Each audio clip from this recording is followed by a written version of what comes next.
tema por el que muchas personas preguntan y se refiere a estar muertos y lo que significa estar dormidos. En la Escritura vemos que los términos muerto y dormido se usan para designar una misma realidad. Pero eso se hace con una finalidad. Comencemos. ¿Qué sucede cuando una persona muere? Su alma abandona su cuerpo y, si es creyente, hay una escritura muy importante que es fundamental, es una promesa. Y esa promesa es que al estar ausentes del cuerpo, ¿y qué es lo que está ausente del cuerpo? El alma. Estar ausentes del cuerpo es estar presentes con el Señor. Y esa es una realidad hoy para los creyentes. Recordemos lo que el Mesías nos dijo. Él dijo que vamos a estar con Él. Por ejemplo, en el libro de Lucas, capítulo 23, el Mesías está hablando con uno de esos criminales que estaban a su lado en la cruz. Y les dice, de cierto te digo que hoy estarás conmigo en el paraíso. Recuerda esa palabra porque necesitamos definir una cierta ubicación. Y esa ubicación es el lugar bíblico llamado Sheol. Sheol es una palabra en hebreo que se refiere al lugar de los muertos. También debemos incluir en nuestra discusión una enseñanza bíblica que nos dio el mismo Yeshua. Me refiero a lo que él dijo en Lucas, capítulo 16, versículos 19 al 31. Aquí hay algo que debemos saber, y es que muchas personas consideran que eso es una parábola, pero la Escritura no la denomina como tal, y normalmente, cuando el Mesías hablaba en parábolas, él le decía a la gente que eran parábolas. Estoy hablando de algo que ha sido escrito bíblicamente en forma de narrativa. Una narrativa es, por lo general, un texto, una forma textual para hablar de la historia, para hablar de un evento literal, no de algo que es alegórico, no de algo que debemos espiritualizar. Y este relato de Lázaro y el hombre rico se enlazará con el otro Lázaro en Juan, capítulo 11, un poco más adelante. Pero en este relato de Lázaro y el hombre rico, Yeshua nos cuenta como una narrativa, es decir, como un evento histórico o literal, lo que sucedió. No debe convertirse en una alegoría, no debe espiritualizarse. Y en segundo lugar, esto es importante, aun si fuese una parábola, asumamos por un instante que lo es. Cuando el Mesías hablaba en parábolas, él usaba situaciones reales, es decir, que no hablaba de algo que fuese inventado, algo fantasioso, algo que no se basara en hechos reales. Muchas veces, él daba ejemplos, y para efectos de esta explicación, tomemos el caso de la mujer que pierde una moneda. ¿No vemos en la Escritura que ella la buscó diligentemente? Él no está hablando necesariamente de algo histórico. Él está usando el relato para dar un ejemplo, pero ese ejemplo se basa en algo verídico. Por eso, no tiene sentido alguno. En ningún lugar de la Escritura vemos a Yeshua relatando algo, diciendo una parábola, dando una enseñanza que no estuviera basada en hechos verídicos, en hechos reales. Nunca dijo algo que no valiera la pena creer. Siempre fue algo que valía la pena creer. Así que él habló del Sheol y habló de dos compartimientos. Recuerden, el Sheol es un lugar para los muertos. Y hablo de quienes murieron antes de la resurrección del Mesías. Les diré el porqué cuando lleguemos allí. Pero por ahora, en tanto avanzamos en nuestra comprensión, debemos entender algo, y eso influye en cómo vemos las Escrituras, sobre todo las del Antiguo Testamento, que tratan sobre la muerte y lo que la gente decía y afirmaba sobre la muerte. Sheol es una palabra en hebreo que designa el lugar de los muertos. el lugar al que iban los muertos antes de la resurrección del Mesías. Y tenía dos compartimientos. Uno, lo vemos en Lucas capítulo 16, uno se llama Hades. En hebreo, Gehinón. ¿Qué es eso? El infierno, un lugar de tormento. Por cierto, aquel hombre rico fue a ese lugar del Hades. Estaba despierto, estaba consciente, podía hablar, podía ver, tenía experiencias. ¿Quién las tenía? Su alma. Así que nunca crean que un alma está simplemente muerta o dormida. No hay evidencia bíblica de eso. El Mesías nos enseñó, por ejemplo, en Marcos capítulo 12, verso 27, donde dice que nuestro Dios no es un Dios de muertos, sino de vivos. Y habló de Abraham, Isaac y Jacob.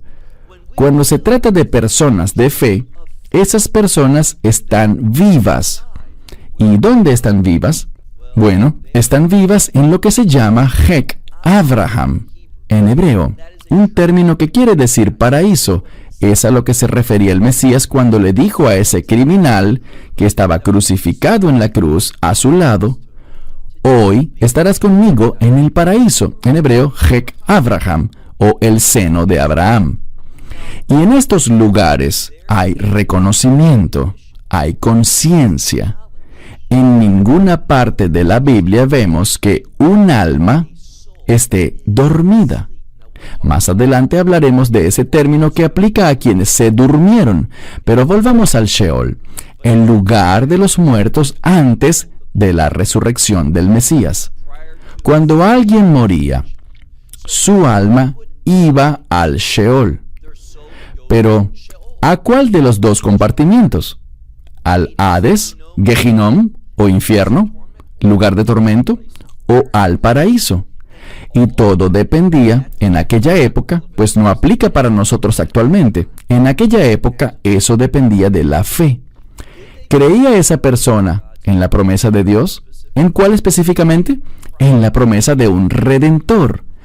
Un redentor basado en el pacto abrahámico. Aquellos que creyeron, que entraron por fe en el pacto abrahámico, iban al seno de Abraham, al paraíso. Los que rechazaron ese pacto, los que rechazaron la promesa de Dios de un redentor, iban al infierno, o Hades, o Gehinnom, el lugar de tormento en el Sheol. Esto es lo que debemos entender. Sabemos, por ejemplo, que en la primera de Pedro, capítulo 3, al ver la primera de Pedro, capítulo 3, versos 19 y 20, se habla del descenso del Mesías al Sheol, al infierno, y les predicó oigan esto, Él les predicó a aquellas almas que estaban encarceladas. ¿Dónde? En el Hades. Él no las despertó. ¿Por qué? Ellas no podían dormir, estaban siendo atormentadas. Y les predicó a esos individuos desobedientes que habían rechazado la promesa de redención de Dios. Él les habló a ellos, ellos estaban despiertos. ¿Y qué más dice la Escritura? Bueno, por ejemplo, si buscan alguna vez Efesios, en el capítulo 4, comenzando por el verso 7, dice que el Mesías no solo descendió al infierno para predicar, condenar y revelar por qué sufrían esos tormentos, sino que también dice que Él fue a predicarles a los que estaban en el seno de Abraham. ¿Y qué dice la Escritura? En Efesios capítulo 4 dice que Él llevó cautiva la cautividad. ¿Cómo entendemos eso? Bien, de nuevo, cada cosa tiene una respuesta en la Escritura. Al buscar una respuesta correcta, nos vamos a ver un ejemplo en Mateo 27. Vemos en Mateo 27, versos 51 y 50, cuando el Mesías murió, cuando entregó su espíritu, dice que el parójet, aquel velo, se rasgó en dos desde arriba hasta abajo, Y luego vemos que aquellos que estaban en el seno de Abraham, ¿qué les pasó a ellos? Dice que volvieron a vivir y que ellos no salieron de la tumba, sino hasta después de que el Mesías resucitó. ¿Por qué? Porque dicen las Escrituras que Yeshua debe tener precedencia en todas las cosas. Así que su resurrección les dio vida, pero no se manifestaron ni fueron vistos, sino hasta después de que Él hubiera resucitado de entre los muertos. Vemos entonces que el Mesías, dice la Escritura, que Él llevó cautiva la cautividad, y cuando ascendió, ellos también ascendieron hacia el cielo. Por tanto, déjenme citar otra Escritura. Isaías capítulo 5, verso 14. Isaías 5, 14. Allí dice que Dios ha ensanchado, ha ampliado el Sheol. ¿A qué se refiere? Allí hay un mensaje. Cuando Yeshua llevó cautiva la cautividad, cuando vació el seno de Abraham, hoy no hay un seno de Abraham. ¿Por qué? Cuando una persona muere, si es creyente, en el instante en el que muere, es decir, cuando su alma abandona su cuerpo, ¿qué pasa con esa alma? Esa alma pasa a estar ante la presencia del Mesías, a estar con Dios en el cielo. Eso es importante por lo que hemos dicho antes. Estar ausentes del cuerpo es estar presentes con el Señor. ¿Dónde está el Señor? En el cielo, a la diestra de Dios Padre. Así que puedes estar seguro de que cuando mueras, si eres creyente, ¿qué pasará contigo ahora? Verás, antes del ministerio del Mesías, si tenías fe en que Dios era un Dios redentor, ibas al paraíso, ibas al seno de Abraham, que se situaba en el Sheol. Pero actualmente, ese lugar está vacío. No es relevante para nosotros. Si eres creyente, si aceptaste el Evangelio, cuando mueras, en ese mismo instante, tu alma irá a la presencia del Mesías, de Jesucristo, allá en el cielo. Y nosotros tenemos eso asegurado. De manera que los que somos creyentes vamos al cielo, es decir, nuestras almas. Y los que no son creyentes van al Sheol, al Hades, que ahora ocupa todo el Sheol, es decir, que ellos descienden al infierno.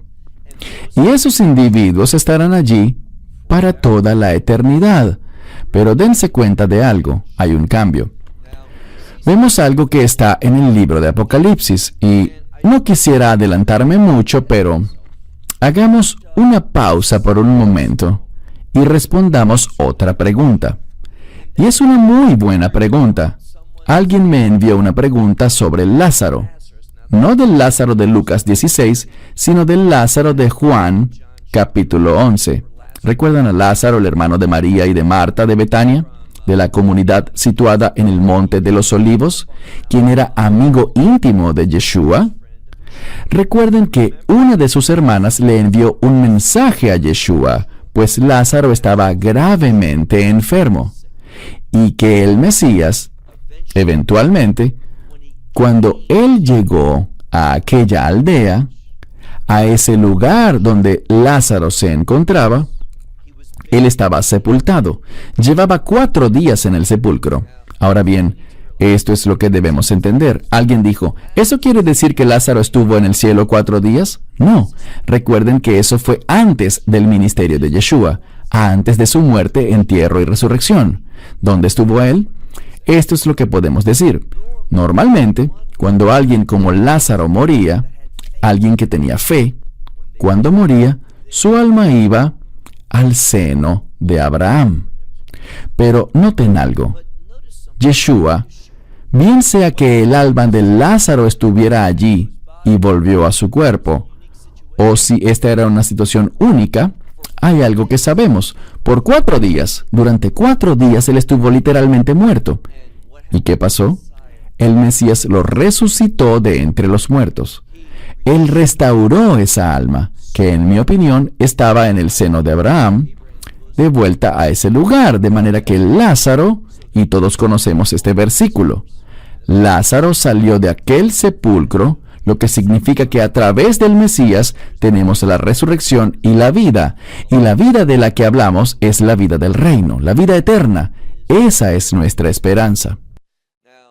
Antes de que pasemos al libro de Apocalipsis, quiero abordar este otro asunto que es muy confuso. Es confuso porque a veces no sabemos cómo entender las palabras en la Biblia en el marco de la cultura judía. Y esa es la palabra dormido. En la Biblia, muchas veces se refiere como dormido a personas que han muerto, y nos referimos a muerte literal. ¿Por qué? Bien, les citaré otro pasaje de las Escrituras. Es el Evangelio de Marcos, capítulo 5, verso 35. Ahora bien, en esta sección se habla de un líder de una sinagoga llamado Jair, que en español suele pronunciarse Jairo, pero en hebreo es Jair.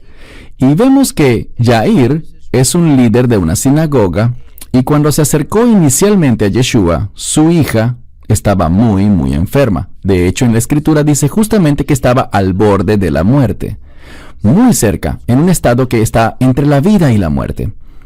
Pero al leer Marcos 5:35, encontramos algo.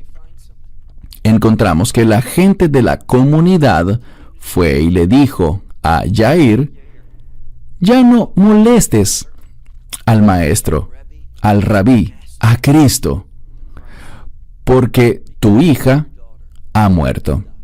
Fíjense en algo, no hay duda de eso. Al igual que se sabía que Lázaro había muerto, esta joven, que tenía 12 años de edad, había muerto. Estaba literalmente muerta. ¿Pero qué pasó? El Mesías luego dice: ella no está muerta, solo está dormida. Ellos se rieron de él. ¿Por qué? Porque todos sabían que ella estaba definitivamente muerta, pero el Mesías les estaba recordando algo a esas personas: la fe. Verán, la gente de fe no habla de la muerte como un estado definitivo, absoluto, sino que hablamos de ella como estar dormido. Igual hablamos de una persona muerta, pero ¿por qué decimos que la persona está dormida? Bien, hay algo que sabemos. Cuando alguien se va a dormir, ellos esperan levantarse después.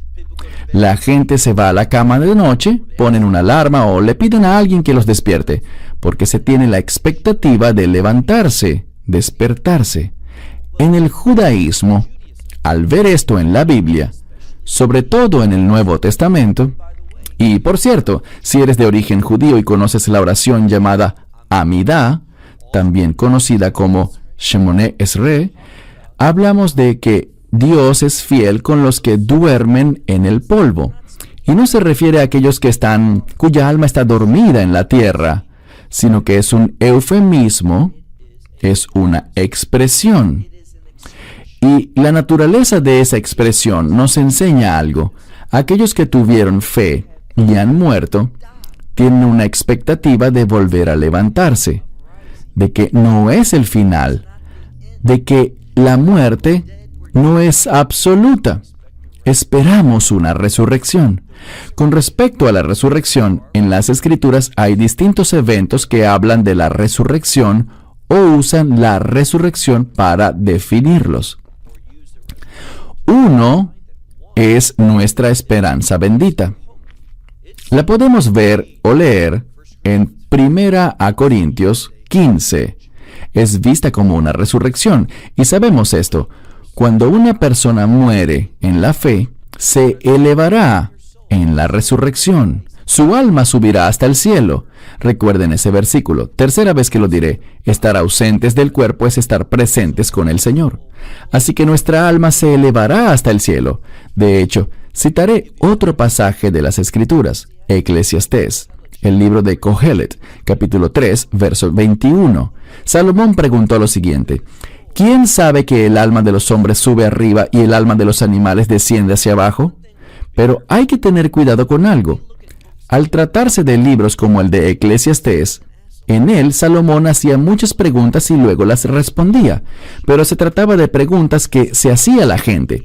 Así que no hay que tomar una afirmación del libro de Eclesiastés y sacar teología de allí cuando él hacía preguntas o hablaba desde una perspectiva distinta. Lo mismo sucede con Job. En el libro de Job muchas veces hablaban sus amigos y no lo hacían desde la fe. Ellos afirmaban eso que ellos creían, que habían oído, que la sociedad promovía, pero no quiere decir que eran cosas ciertas. Por eso es muy peligroso tomar las afirmaciones de los libros de Eclesiastés y Job. A veces el mismo Job hacía una afirmación basado en una creencia errónea, basado en lo que había oído decir a sus supuestos amigos, y lidiaba con eso. No era un hecho teológico. Él estaba lidiando con algo en lo que la gente creía, por lo que debemos tener mucho cuidado. Pero vemos en el libro de Marcos capítulo 5, cuando Yeshua le habla a Jair, y todos decían que su hija había muerto. Él dijo, ella no está muerta, solo está dormida. Es decir, tengan fe en la resurrección. Sí, está muerta, pero ella se levantará. Y Yeshua les va a dar el ejemplo. Él va a hacer un milagro para confirmar esa esperanza que tenemos de la resurrección. Hay una resurrección cuando morimos siendo creyentes. Al estar ausente del cuerpo, nuestra alma asciende al cielo. Ese es un tipo de resurrección de la cual Él está hablando. Y también sabemos algo más. Hay una resurrección con la esperanza bendita para aquellos que están, ¿qué? Que ya están muertos. Hablemos un poco de esa esperanza bendita y me refiero al rapto. Cuando leemos 1 Corintios 15, y por cierto, si han estado siguiendo nuestro estudio en inglés del libro de 1 Corintios 15, vamos por el capítulo 14, así que en pocas semanas, 3 semanas, llegaremos a ese lugar crítico de 1 Corintios 15. Y ahí se nos enseña que en un abrir y cerrar de ojos, en un instante, con el sonido del shofar, el Mesías descenderá. ¿Y qué ocurrirá?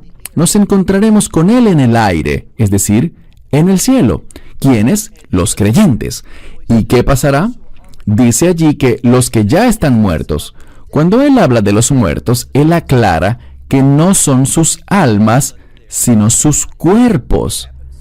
¿Qué pasará con sus cuerpos? Al morir, el cuerpo se descompone, y no importa qué pasó con el cuerpo físico.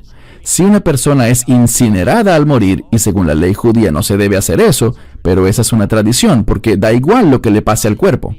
Puede que el cuerpo lo hayan cortado en pedazos y esparcido por el mundo, que lo hayan metido en ácido o en el fuego, lo que sea. Nada es un problema para Dios. Con Dios todo es posible. Así que en ese momento, sin importar dónde estén tus cenizas, Dios las reunirá en un instante, las reintegrará y serán transformadas en un nuevo cuerpo. Ese es solo el cuerpo. Y las almas que han estado en el cielo, las de aquellos que ya habían muerto, esas almas serán reunidas con un cuerpo nuevo. Y ellos estarán con el Mesías tal como lo estaban antes, y seguirán estando con Él en el cielo.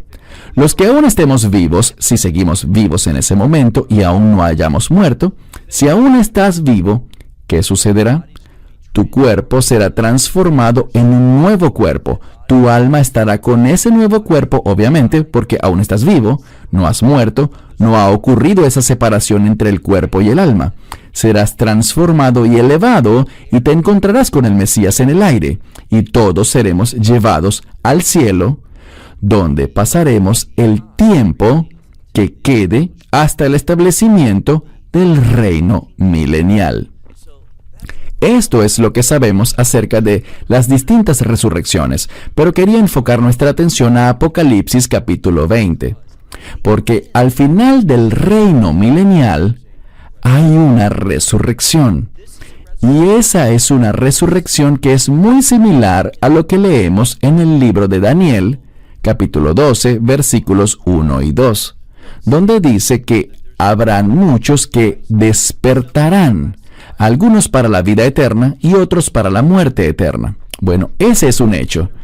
Y los que irán hacia la muerte eterna, sus almas estarán en el Hades, en el infierno.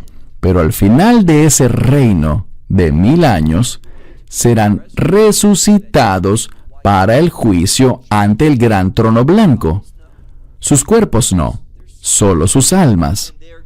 Y estarán allí y serán condenados porque todos, sin excepción, los que van al juicio del trono blanco serán condenados. ¿Por qué? Por una razón principal, porque sus nombres no están inscritos en el libro de la vida del Cordero. ¿Cómo haces para que se inscriba tu nombre en el libro de la vida del Cordero? Lo haces al aceptar el Evangelio, al decir sí, soy un pecador, y sí, confío en lo que el Mesías hizo en mi nombre cuando murió en la cruz, y mis pecados fueron transferidos a Él, y por eso Él murió en la cruz, y su justicia fue transferida, imputada a mí. Por tanto, puedo confiar en que cuando muera, iré ante Dios, y Él verá la justicia de su Hijo en mí, por su gracia, por su misericordia, por su perdón, y seré aceptable para Él debido a la perfección del Mesías, no la mía. Yo soy pecador, pero mis pecados han sido procesados, han sido quitados, y la justicia de Dios, la justicia de su Hijo me ha sido dada. De manera que tenemos eso asegurado. Pero los que estarán en el juicio del trono blanco, al final de Apocalipsis 20, todos aquellos que han muerto serán resucitados. Ahora bien, sus almas han sido atormentadas en el infierno durante todo el tiempo que llevan muertos, y van a ser resucitados. Todos van a dar sus muertos. Algunos dirán eso porque dice que el mar, la tierra y todo, tal vez tiene que ver con sus cuerpos, algún tipo de reunificación, pero eso es irrelevante. Sus almas son la esencia. Así que dice que no importa cómo haya muerto alguien o dónde estén muertos, serán traídos todos ante ese juicio del gran trono blanco. Serán condenados y todas esas almas irán al infierno para su último lugar de destino, que es ese lago que arde con fuego y azufre para toda la eternidad. Así que ustedes deciden, pueden rechazar el Evangelio o pueden aceptarlo. Si lo rechazan, van a ir ante el juicio del gran trono blanco, experimentarán una resurrección, pero es una resurrección para condenación, para enfrentar la vergüenza y la muerte perpetua, y finalmente terminarás en ese lago que arde con fuego. Pero aquellos que reciban el Evangelio, que digan, sí, yo soy un pecador, pero sí, yo confío en el Mesías, yo creo que Él murió en la cruz por mí, y creo que resucitó al tercer día. Entonces, ¿qué? Entonces nuestras almas, al morir, en ese instante, nuestras almas irán a la presencia de Dios. Y para ese momento de la esperanza bendita vamos a recibir ese nuevo cuerpo. Dios pone todo esto muy, muy claro. En ninguna parte vemos que en las Escrituras diga que un alma está dormida. Solo dice que los muertos están dormidos, pero es una forma de decir que debemos tener fe en esa resurrección. Por eso dice, no se preocupen por la muerte, pues es como irse a dormir, porque van a levantarse de nuevo. Bien, diré esto de nuevo. Cuando alguien muere en esta época, si es creyente, esa persona irá enseguida, en ese mismo instante, a la presencia de Dios. Y si alguien muere habiendo rechazado el Evangelio, en ese mismo instante su alma irá al Hades, donde permanecerá hasta el juicio del gran trono blanco.